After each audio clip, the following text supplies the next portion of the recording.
Mesdames, Messieurs, bonsoir et bienvenue à ce nouveau numéro de la Tribune de l'Assemblée nationale, votre magazine qui traite de l'information parlementaire. Pour ce numéro, nous évoquerons les enjeux qui découlent de la loi de finances rectificative pour l'exécution du budget 2021 adoptée en séance plénière le 11 mai dernier. La vice-présidente Désirée Marie-Chantal Boni-Nian est l'invitée de notre interview express. Avec elle, il sera question de passer en revue les grands axes du discours sur la situation de la nation prononcé le 20 mai dernier par le Premier ministre Christophe Dabiré. Voilà pour le sommaire. Merci de nous suivre.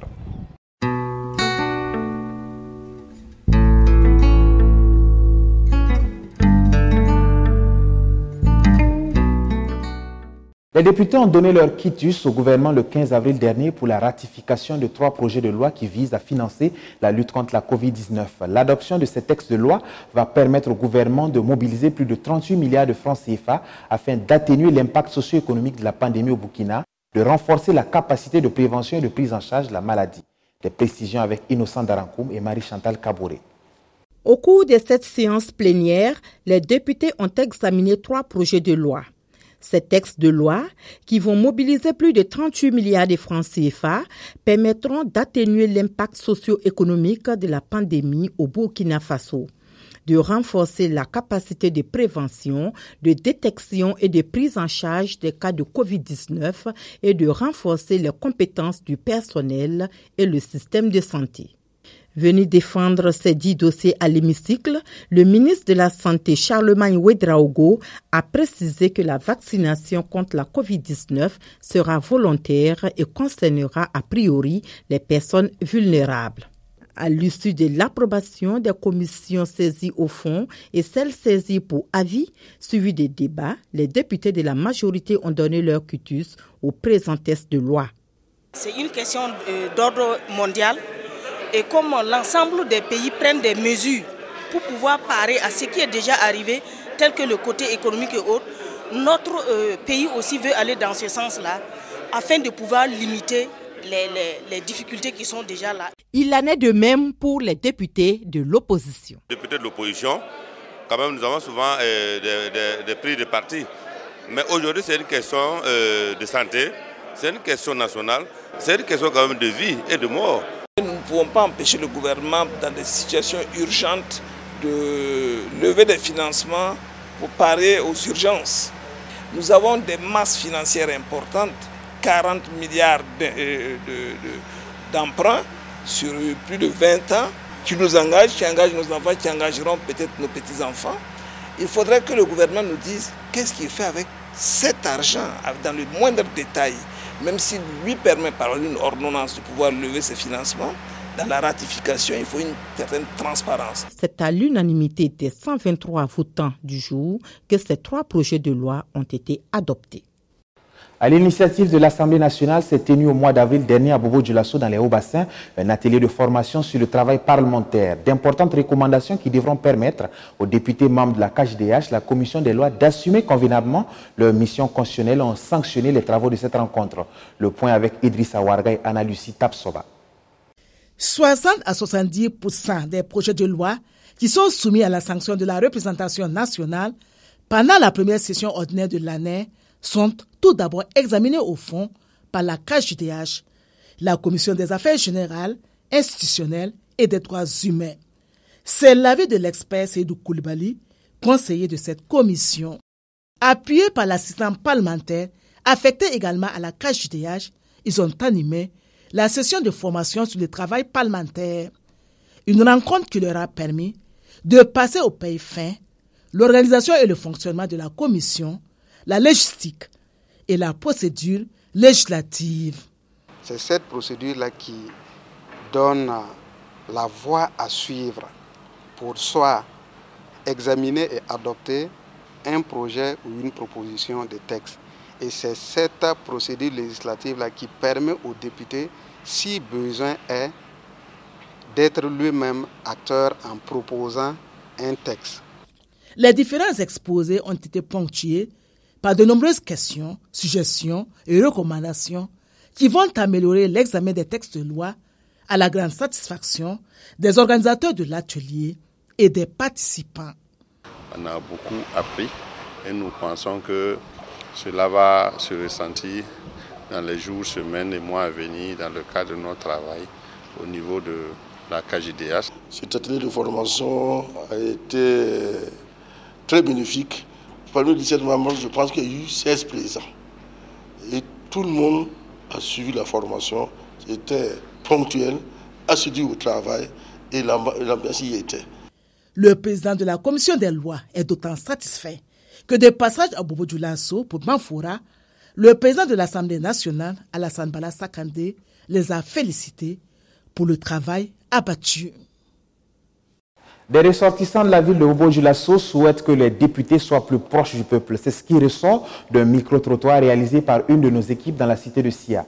Profitant de l'occasion, les intervenants ont également émis des doléances dans le sens du développement de la ville. La synthèse avec Anatole Nakoulma et Mireille Carole Toukma. Qu'est-ce qu'un député et quelles sont ses attributions? Promenant notre micro dans les rues de Bobo-Dioulasso un dimanche matin, voici les réponses que nous avons pu recueillir. Un député, il est là pour résoudre des problèmes. S'il y a des problèmes dans le pays, pour se regrouper, trouver la solution.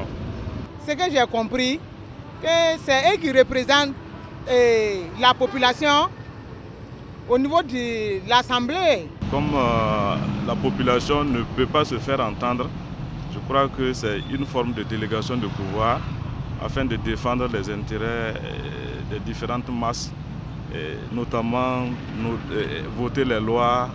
Voter les lois, oui, mais également consentir l'impôt et contrôler l'action du gouvernement. Cependant, de ce micro-trottoir, il ressort qu'un fossé existe entre les élus nationaux et le peuple. J'ai comme l'impression que chez nous, être député, c'est juste se faire élire. Et une fois à l'Assemblée, on est dans la paperasserie, on est même déconnecté de la population, de la base qui vous a même élu. Il faut que les députés bobolais essayent de voter ces lois dans l'Assemblée pour que les bobolais gagnent des goudrons et puis les caniveaux, les bons caniveaux. Sincèrement, c'est ça qu'on demande les députés bobolais de faire ça pour nous. Sinon, sincèrement, dit Bobo, ça ne va pas du tout. Moi, j'aimerais que les députés votent des lois, vu qu'on produit le coton ici, pourquoi pas ouvrir des usines qui produisent des tissus. Que les élus nationaux soient à l'écoute des populations, c'est le souhait de tous. Et c'est à ce prix que les députés seront en droite ligne avec les ambitions du chef du Parlement burkinabé, c'est-à-dire la promotion du parlementarisme de proximité. Ils sont nombreux chaque semaine à franchir les portes de l'Assemblée nationale. Eux, ce sont des élèves, des étudiants, des citoyens ou simplement des visiteurs en quête de savoir. Le temps d'un cours d'histoire, l'institution parlementaire s'ouvre à ce public qui veut en savoir plus sur son fonctionnement. Nos équipes ont suivi quelques-uns d'entre eux dans les parvis de l'hémicycle. La synthèse dans ce reportage, c'est Innocent Darankoum, sa presse Hippolyte Milogo. Pour la majorité de ces jeunes, c'est le grand baptême parlementaire. Ils n'ont jamais été aussi proches d'une institution et cette immersion au cœur de l'Assemblée nationale s'est faite avec enthousiasme, mais surtout avec beaucoup d'intérêt. Venus du complexe scolaire La Sainte Famille de Ouagadougou et de l'école primaire de l'UNEP de Waïgouya, ils apprennent, mais surtout apprécient. Nous avons fait une sortie éducative qui nous sera nécessaire dans le futur. On nous a appris les noms de plusieurs présidents de l'Assemblée nationale et les rôles des députés. On a appris comment fonctionne l'Assemblée nationale, comment se déroule le vote des lois. Comment s'entendent les députés au moment des lois, des votes des lois. Le leadership féminin passe aussi par l'approfondissement des connaissances, surtout en matière de démocratie. C'est la conviction de cette association de jeunes filles leaders qui visitent l'Assemblée nationale. Confortablement assises aux places des députés, elles suivent avec attention le cours sur le parlementarisme au Burkina Faso. Les filles ont posé des questions. Elles se sont vraiment intéressées au fonctionnement de la maison et elles voulaient mieux connaître aussi comment les choses se passent au sein de l'Assemblée nationale. Parce que je vais vous dire un secret, il y en a déjà qui ont déposé leurs candidatures aux législatives. Donc c'était bien pour nous, une belle occasion pour nous, dans le cadre de la mise en œuvre de notre projet, d'accompagner ces filles leaders-là à mieux connaître vraiment la structure. En plus de faire de l'Assemblée nationale une institution proche du peuple, les visites guidées sont des espaces de promotion du civisme et de la citoyenneté. À l'occasion de la clôture des activités de l'OSEP Culture 2021, les élèves de la circonscription d'éducation de base de Boulsa 3 ont montré leur savoir-faire dans le domaine de la danse, du théâtre et du récital. C'était le samedi 15 mai dernier à Boulsa, dans la région du Centre-Nord. De quoi révéler et promouvoir les talents artistiques et culturels chez ces jeunes élèves du primaire. Une initiative soutenue par l'honorable député Patrice Kourogo. Le point dans ce compte-rendu signé Idrissa Warga et Salimata Baro. La culture fait partie désormais des activités de l'organisation du sport à l'école primaire OSEP, à la circonscription de l'éducation de base de Boulsa 3. Une occasion pour les élèves de valoriser leur patrimoine culturel. Tout ce que nous avons comme difficulté, c'est que, à quelque part, on a laissé tomber le pan culturel. Voir que les élèves du CPE jusqu'au CM2 sont fiers de leur culture, l'expriment avec la plus belle manière, je peux dire que je suis un homme comblé, et de souhaiter que les autres aussi copient l'exemple de Boulsa 3. C'est sûr que dans toutes les écoles, si vous mettez l'accent sur les expressions culturelles, moi je suis sûr que, comme on l'a dit, le Burkina est un pays culturel et davantage on va encore voir des merveilles. Apprendre aux enfants à cultiver l'amour dès le jeune âge, tel est l'objectif des organisateurs. Pendant que les enfants sont petits, il faut leur inculquer cet amour pour notre culture. Voilà, et au-delà de ça, vous n'oubliez pas l'aspect éducatif de la culture. Ils sympathisent, ils fraternisent, ils se respectent, ils essaient d'exceller. Et à travers leurs prestations culturelles, ils font des efforts, ils s'éduquent pour la vie. L'OSEP Culture 2021 de Boulsa 3 a refermé ses portes par la finale de la compétition sportive. Tarbiar Wal Ouloum remporte la coupe.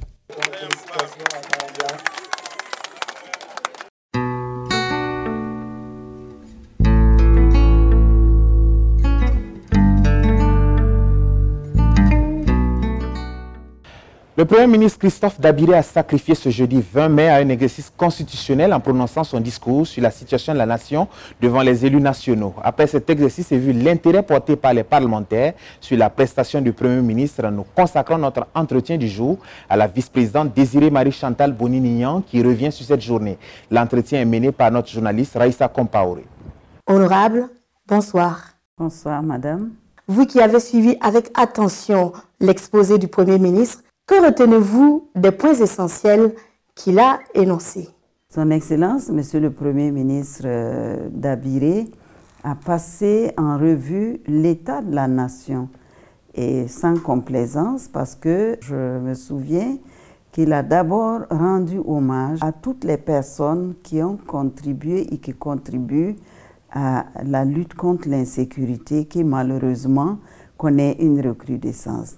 Ce qu'il faut noter ensuite, il a abordé évidemment les secteurs sociaux, les volets infrastructures, les volets éducation, parce que nous sommes en pleine turbulence en ce qui concerne le secteur de l'éducation nationale.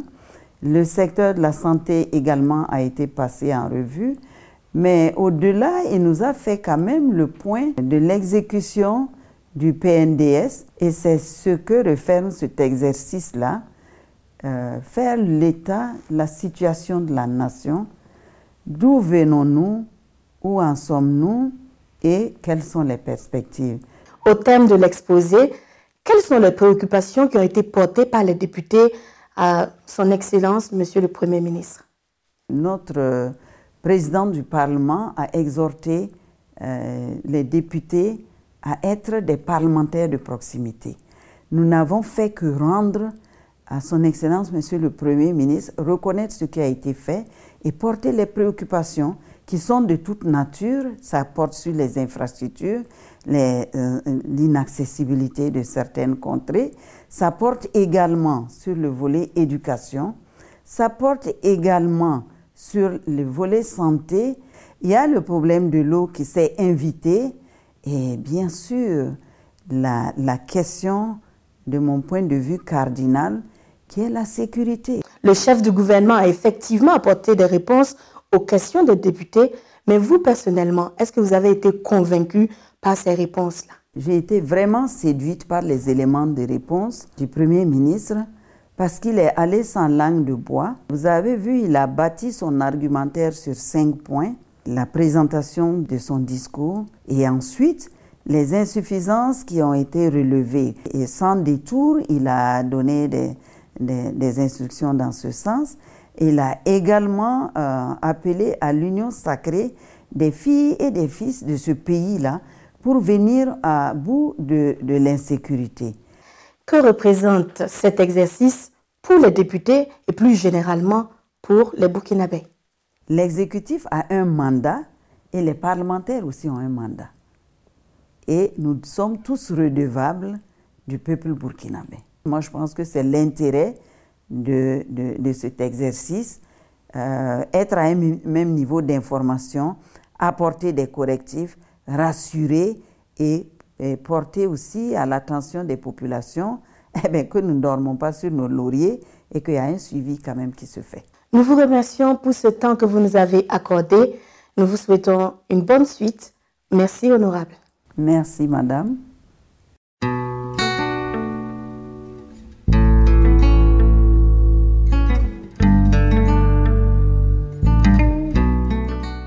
Le dossier cette semaine s'intéresse à la loi de finances rectificative pour l'exécution du budget de l'État, exercice 2021. Le 11 mai dernier, les députés réunis en séance plénière ont examiné et adopté les réajustements techniques de cette nouvelle loi. Qu'est-ce qui ressort de cette assise? Quels sont les enjeux qui en découlent? Éléments de réponse avec Innocent Darankoum, Idrissa Warga et Agada Judith Chimadi. Une loi de finances rectificative en phase avec les besoins de financement et la nouvelle configuration du gouvernement burkinabé. Elle a été adoptée par les députés réunis en séance plénière par 106 voix pour et 20 abstentions. Les enjeux de cette loi de finances rectificative ne sont pas des moindres. Vous savez, le gouvernement a été remanié. Si le gouvernement est remanié, nous avons des ministères qui ont été supprimés. Nous avons eu des fusions. Alors, lorsque c'est dans de tels cas, on est obligé de réaménager le budget parce que les sections changent, les articles changent. Ceci dit, cette loi de finances, c'est pour permettre au gouvernement nouvellement élu de pouvoir travailler, de manière à ce que les nouveaux ministères puissent être dotés de leur budget, les ministères qui ont fusionné puissent être également dotés de budget, les ministères qui ont été supprimés, que les crédits puissent être transférés de manière à ce qu'il y ait un nouvel document de synthèse pour le gouvernement. Les recettes ainsi que les dépenses de l'État sont revues à la hausse. Le besoin de financement, quant à lui, reste inchangé et est entièrement couvert à travers le recours aux emprunts obligataires. Avant donc la loi de finances rectificative, à l'initial, le budget était de 2110 milliards de francs CFA en recettes. Donc avec la rectification qui a été faite, et comme nous avons aussi eu une petite augmentation au niveau des recettes extraordinaires, ça veut dire de 3 milliards par les partenaires techniques et financiers. Et la nouvelle monture donc, nous donne des prévisions de 2131 milliards donc, de recettes. Pour les dépenses, nous sommes passés de 2651 milliards à la loi de finances initiale à 2672 milliards donc, pour cette LFR. Cette loi de finances rectificative connaît également l'introduction d'une nouvelle mesure fiscale. Il y a une petite mesure fiscale aussi que nous avons inscrite dans cette loi de finances, mais qui est une légalisation d'une pratique qui existait déjà, mais qui n'était pas prévue donc, dans la loi de finances. C'est la géolocalisation donc, des entreprises nouvellement créées, ce qui est très important donc, pour les retrouver au cas où nous avons des difficultés donc, de recouvrement des impôts. À travers le vote de cette loi de finances rectificative, l'Assemblée nationale permet au gouvernement de disposer de ressources pour la mise en œuvre du programme présidentiel.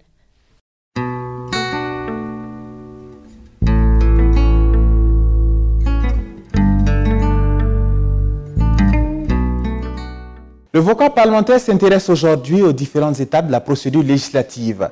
Suivant à ce propos, les explications de Désiré Bapina, chef de service des séances à l'Assemblée nationale. La procédure législative peut être définie comme le processus qui aboutit à l'adoption d'un projet de texte, qu'il s'agisse d'un projet de loi ou d'une proposition de loi. Elle est régie par la Constitution et le règlement de l'Assemblée nationale. la procédure législative est également régie par un certain nombre de pratiques, qu'on appelle les pratiques parlementaires. De façon schématisée, la procédure législative peut être séquencée en 3 phases. La phase antérieure au travail parlementaire, la phase du travail parlementaire et la phase postérieure au travail parlementaire.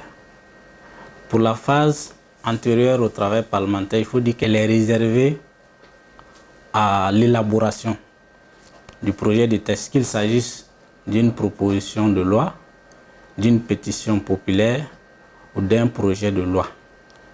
À l'étape antérieure au travail parlementaire, les acteurs qui ont l'initiative de la loi interviennent.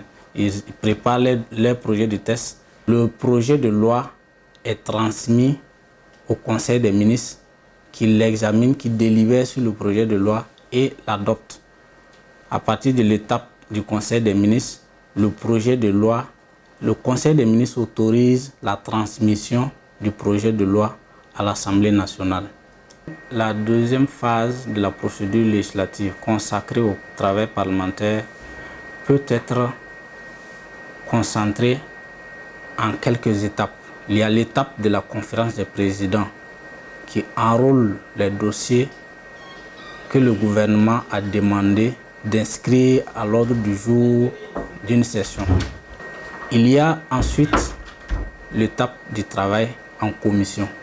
Les commissions générales saisies, selon le cas, pour avis ou pour le fond, après les travaux qui comprennent l'audition du gouvernement essentiellement ou des acteurs d'une proposition de loi, élaborent les rapports de travail. À ce rapport de travail est joint le nouveau dispositif ou l'ancien selon le cas, s'il n'y a pas eu beaucoup d'amendements. Et ces 2 documents-là sont soumis à la plénière de l'Assemblée nationale qui délibère et adopte le projet ou la proposition de loi. La dernière phase de la procédure législative comprend la promulgation de la loi. Éventuellement, il y a le contrôle de constitutionnalité et enfin la publication de la loi.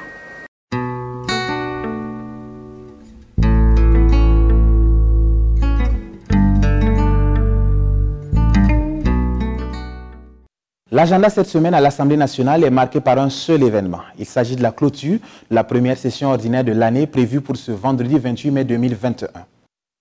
Le courage ne consiste pas à faire son travail tel qu'on l'attend de vous, ce qui n'est que compétence. Non, le courage est une qualité du cœur qui porte à réfléchir et à agir contre la facilité avec sagesse dans des circonstances difficiles. Le courage n'existe pas en théorie, il ne peut se démontrer que dans l'action. C'est avec ces vers de René Villemur que je vous dis au revoir et à très bientôt pour de nouvelles informations parlementaires. Bonsoir.